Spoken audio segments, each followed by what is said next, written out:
আসসালামু আলাইকুম বন্ধুরা, আশা করি সবাই সুস্থ আছেন। বন্ধুরা, বাংলা একটা বিখ্যাত উক্তি আছে, শক্তিশালী দেশের জন্য থাকে বন্ধু আর দুর্বল দেশের জন্য থাকে প্রভু।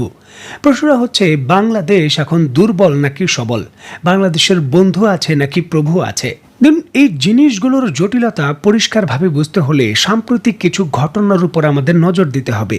আমাদের প্রধান উপদেষ্টা বাংলাদেশের নেতৃত্ব দিয়ে চীন সফরে যাবেন। চীনের সঙ্গে গুরুত্বপূর্ণ সামরিক এবং নিরাপত্তাজনিত চুক্তি হবে, এটা কিন্তু বহু আগে থেকেই শোনা যাচ্ছিল। প্রায় ৩-৪ মাস ধরে এই কথা চলছে।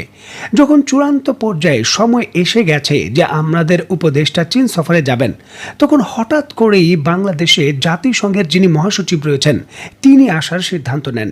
তার আসার পূর্বেই বাংলাদেশকে চাপ প্রয়োগ শুরু হয়ে যায়। রোহিঙ্গাদের অর্থায়ন অর্ধেক করে ফেলা হয়, $12 থেকে $6 করে। তিনি বাংলাদেশ সফর করে আবার চলে যান। এত কিছুর পরও চীন সফর যখন বাতিল হয় না, চূড়ান্ত পর্যায়ে চলে যায়, তখন যুক্তরাষ্ট্রের এশিয়া প্রশান্ত মহাসাগরীয় যে ডেপুটি কমান্ডার রয়েছে তিনি দলবল নিয়ে হঠাৎ করে বাংলাদেশে উপস্থিত হয়ে যান প্রধান উপদেষ্টার সফরের মাত্র কয়েক ঘন্টা পূর্বে। সেখানে জরুরি ভিত্তিতে কিছু সমঝোতা হয়, যার দরুন কিন্তু আমরা দেখেছি যে চীন সফরে গিয়ে চীনের সঙ্গে দ্বিপাক্ষিকভাবে কোনো ধরনের বড় কিছু আমাদের হয়নি। এমনকি চীনের যে মীমাংসিত একটা বিষয় ছিল বাংলাদেশের প্রেক্ষাপটে, চীনের এক চীন নীতি, সেটাও আমরা ঘোষণা দিতে পারিনি। আর আমরা এখন লক্ষ্য করছি আমেরিকার চাপ বা আমেরিকার পরামর্শ মেনে যখন এগুলো আমরা বাস্তবায়ন করেছি, সাথে সাথেই পূর্বের চাপগুলো অনেকটা সরে যাচ্ছে, অনেক কিছুই কিন্তু আবার ঠিক হয়ে যাচ্ছে।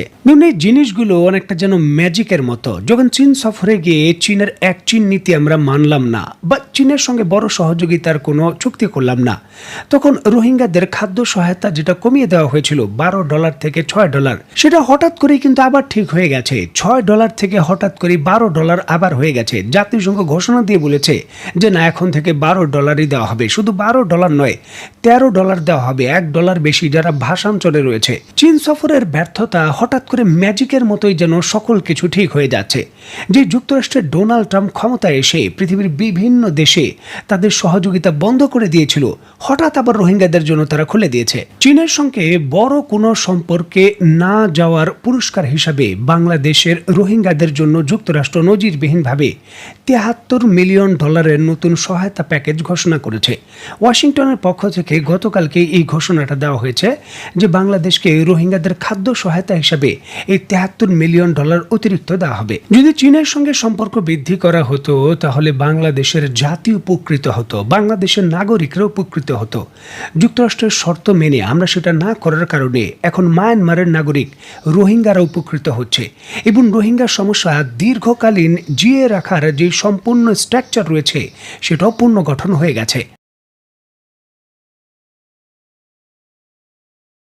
বিষয়টা হলো, চীনের সঙ্গে সম্পর্ক করব না, চীন থেকে বাংলাদেশ আমি দূরে থাকবো, তাহলেই যদি যুক্তরাষ্ট্র সন্তুষ্ট থাকতো, বিষয়টা হয়তো বাংলাদেশের জন্য কিছুটা হলেও স্বস্তিদায়ক থাকতো। তবে পরিস্থিতি কিন্তু ভিন্ন ক্ষেত্রে মোড় নিচ্ছে। বিশেষ করে যুক্তরাষ্ট্র বাংলাদেশের ভিয়া হয়ে চীনের প্রক্সি আরকান আর্মির মতো মায়ানমারের ভেতর তারাও একটা প্রক্সি তৈরি করতে চাচ্ছে। আর এর জন্য তারা বেছে নিয়েছে রোহিঙ্গা যুবকদের। তারা মায়ানমারের ভেতর যুক্তরাষ্ট্রের প্রক্সি হিসেবে কাজ করবে, যার জন্য যুক্তরাষ্ট্র বিপুল পরিমাণের অস্ত্র এবং প্রশিক্ষণ এবং অর্থায়ন করছে, এমন অভিযোগ কিন্তু পাওয়া যাচ্ছে।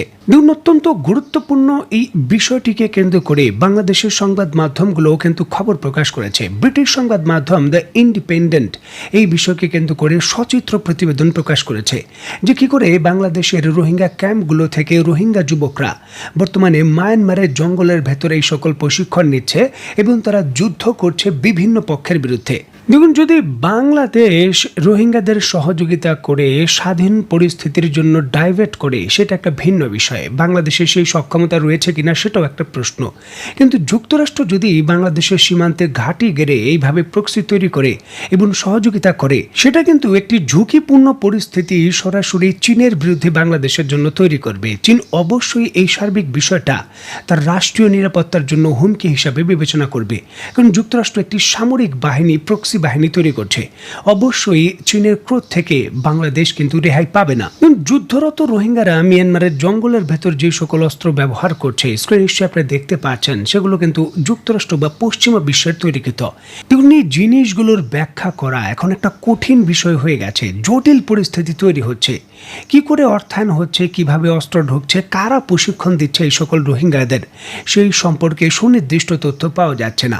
যে জিনিসটাই কিন্তু এখন উদ্বেগের বিষয়, যে এই জিনিসগুলো কি করে হচ্ছে, বাংলাদেশের রোহিঙ্গা ক্যাম্প থেকে কারা এদের নিয়ে যাচ্ছে, কারা এদের প্রশিক্ষণ দিচ্ছে, সার্বিক বিষয়গুলোই কিন্তু এখন চিন্তার নতুন ধারা তৈরি করেছে। এই জিনিসটা কোনো রাগ ঢাক করা হয়নি। মাত্র কিছুদিন পূর্বেই, 2 দিন পূর্বেই, যখন যুক্তরাষ্ট্রের ডেপুটি কমান্ডার আমাদের প্রধান উপদেষ্টার চীন সফরের পূর্বে হঠাৎ করেই বাংলাদেশ সফর করে গেলেন, সেখানে কিন্তু তারা পরিষ্কারভাবেই সেই জায়গায় সহযোগিতার প্রস্তাব দিয়েছে যে আরকান আর্মির সঙ্গে যে দ্বন্দ্বের বিষয়টা, সেটাকে কভার আপ করার জন্য সীমান্ত এলাকায় তারা সহযোগিতা করতে চায়। এখন সহযোগিতাটা যদি এইভাবে হয় যে রোহিঙ্গাদের অস্ত্র দিয়ে, প্রশিক্ষণ দিয়ে সরাসরি আরকান আর্মির বিরুদ্ধে লড়াইয়ের জন্য নামিয়ে দেওয়া হবে, তাহলেই কিন্তু বিপজ্জনক বিষয়। আমাদের আরকান আর্মির বিরুদ্ধে নয়, বরঞ্চ আরকান আর্মির সঙ্গে একত্রিত করে লড়াইটা চালিয়ে যেতে হবে বা শুরু করতে হবে মায়ানমার আর্মির বিরুদ্ধে। তাহলেই কিন্তু ওই অঞ্চলের ভেতরে আমরা রোহিঙ্গাদের প্রেরণ করতে পারবো। তবে যুক্তরাষ্ট্রের কথা অনুযায়ী যদি আরকান আর্মির বিরুদ্ধে রোহিঙ্গাদের আমরা দাঁড় করিয়ে দেই, তাহলে মায়ানমার আর্মি এক্ষেত্রে অ্যাডভান্টেজটা পাবে। আরকান আর্মি এবং রোহিঙ্গারা লড়াই করে নিজেরাই কিন্তু নিপাত হয়ে যাবে, আর অপরদিকে এর পুরোপুরি অ্যাডভান্টেজটা মায়ানমার আর্মি পেয়ে এই এলাকা আবার তারা দখল করে নেবে। এছাড়াও আরকান আর্মির বিরুদ্ধে বাংলাদেশের সহযোগিতার যে কোনো লড়াই সরাসরি চীনের সঙ্গে দ্বন্দ্ব তৈরি করবে। আমাদের মাননীয় প্রধান উপদেষ্টা চীন সফরে গেছেন। সেই সফরে অর্থনৈতিক বিষয়ে তাদের যে সকল কর্মকর্তা রয়েছে তাদের সঙ্গে আলোচনা হয়েছে। যেমনটা জানা যাচ্ছে, বাংলাদেশের সমুদ্রগামী যে পণ্যবাহী জাহাজ রয়েছে, সেটা 4টি জাহাজ ক্রয় করার জন্য নতুন করে ঋণ সহায়তা দেবে চীন। এই ক্ষেত্রে তারা সম্মতি দিয়েছে। এছাড়াও চীনের যে ঋণের সুদের হার রয়েছে, সেটা বাংলাদেশ 3% থেকে 1 থেকে সর্বোচ্চ 2% করার অনুরোধ করেছে।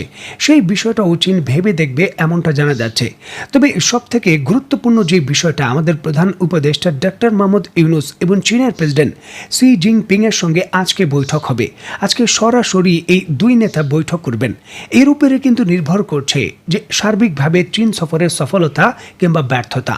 আমরা সরাসরি চীন থেকে কি পাবো বা কত দূর সম্পর্কে এগোবো, সে সকল কিছুই নির্ভর করছে এই বৈঠকের মাধ্যমে। চীনের প্রেসিডেন্ট শি জিনপিং এর সঙ্গে বৈঠক করার পর যৌথভাবে বাংলাদেশ চীনের সঙ্গে সংবাদ সম্মেলন করে বিবৃতিতে যদি চীনের এক চীন নীতি সম্পর্কে সরাসরি ঘোষণা দেয় এবং ঘোষণাপত্র পাঠ করে, নিশ্চিতভাবে ধরে নেবেন বড় ধরনের সামরিক চুক্তি হয়ে গেছে।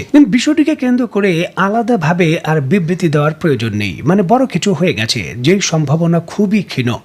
যেইভাবে যুক্তরাষ্ট্র রোহিঙ্গাদের সহযোগিতার ঘোষণা দিল, জাতিসংঘ তার পুরনো প্রস্তাব ফিরিয়ে নিল, এবং যেইভাবে রোহিঙ্গাদের প্রশিক্ষণ নিয়ে, অস্ত্র নিয়ে যুদ্ধ শুরু করেছে সীমান্তবর্তী এলাকায়, পরিষ্কারভাবেই বোঝা যাচ্ছে যে বাংলাদেশ চীনের যেই দিক রয়েছে, রাস্তা রয়েছে, সেদিকে হাঁটছে না, বরঞ্চ যুক্তরাষ্ট্রের রাস্তায় হাঁটছে, এবং সেটা বাস্তবায়ন শুরু হয়ে গেছে। তো বন্ধুরা, সার্বিক বিষয়গুলোকে কেন্দ্র করে আপনি ব্যক্তিগতভাবে কি মনে করছেন, তা অবশ্যই কমেন্ট বক্সে লিখবেন। তো বন্ধুরা, আজকের মতো বিদায়। নতুন কোনো ভিডিও নিয়ে আবার দেখা হবে। সেই পর্যন্ত সবাই ভালো থাকবেন, সুস্থ থাকবেন এবং বাংলাদেশকে ভালোবাসবেন। আল্লাহ হাফেজ।